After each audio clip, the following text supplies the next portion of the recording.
Welcome to level 7, where we will be talking about Tanween, which I call here the doubled marks for ease. And you may look at these 3 markings and think, hey, there's something that looks familiar about them, but they look a little bit different.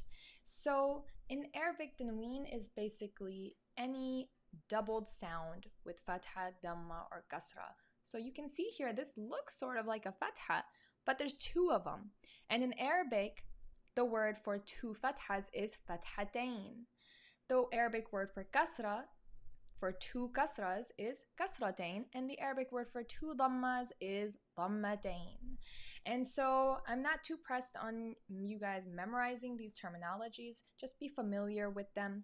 This is called tanween. You will be seeing that word a lot. So remember that tanween is any doubled mark of an, in, or on. So the sounds that I just said are also written here. So you can see that the sound for fathatain is an. So the same way that this is written here, ba plus a, ba with the a sound and a noon, connecting to a noon with a sukoon. Ban, that is the sound that fathatain will give to a word. It will be ban. And kasratain, two kasras, instead of B, it's going to be bin. And dhammatain will be, instead of 1 dhamma, which would be bu, it's going to be bun. That's double dhamma sound, so dhammatain. And so now we just go in with fathatain, starting with fathatain, an, ban, tan, than, etc., etc., all the way to ya.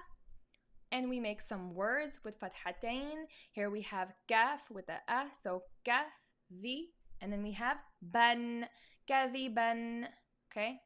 Let's look at another example. Kaf with the a sound, ka, li, ma.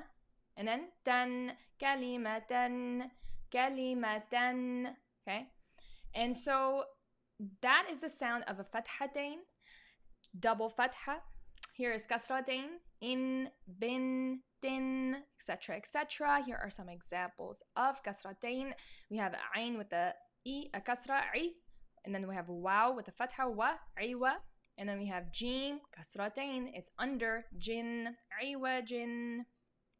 Here we have a sukoon, so mim is going to connect to the sukoon, mul, and then we have kaf with kasratain, kin, mul, kin. Okay, so take your time to go through those examples from the Quran.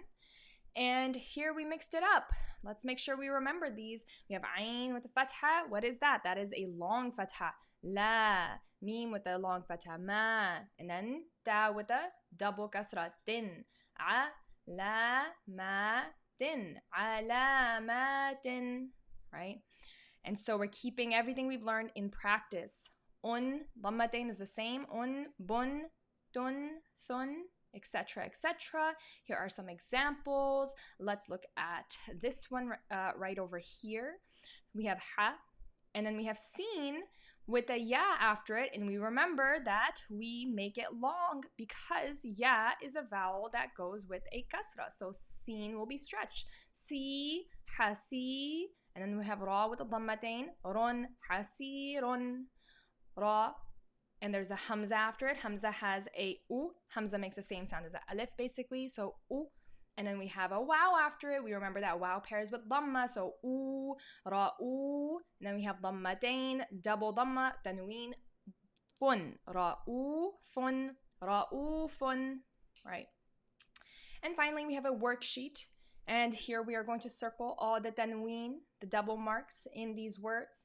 And below that, we are going to practice. Let's see if we can recognize words that have double marks or tanween. We are going to we're going to color green. And words that only have single marks, fatha, dhamma, kasra, the basic marks, we are going to color red. And that will be the worksheet and a nice practice of everything we've learned so far. Again, the reason you're seeing a lot more practice for reading is because we are getting closer to,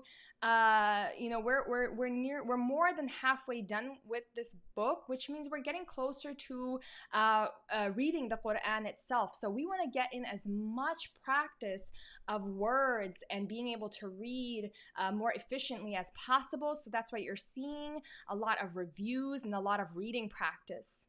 right? And that will conclude this section.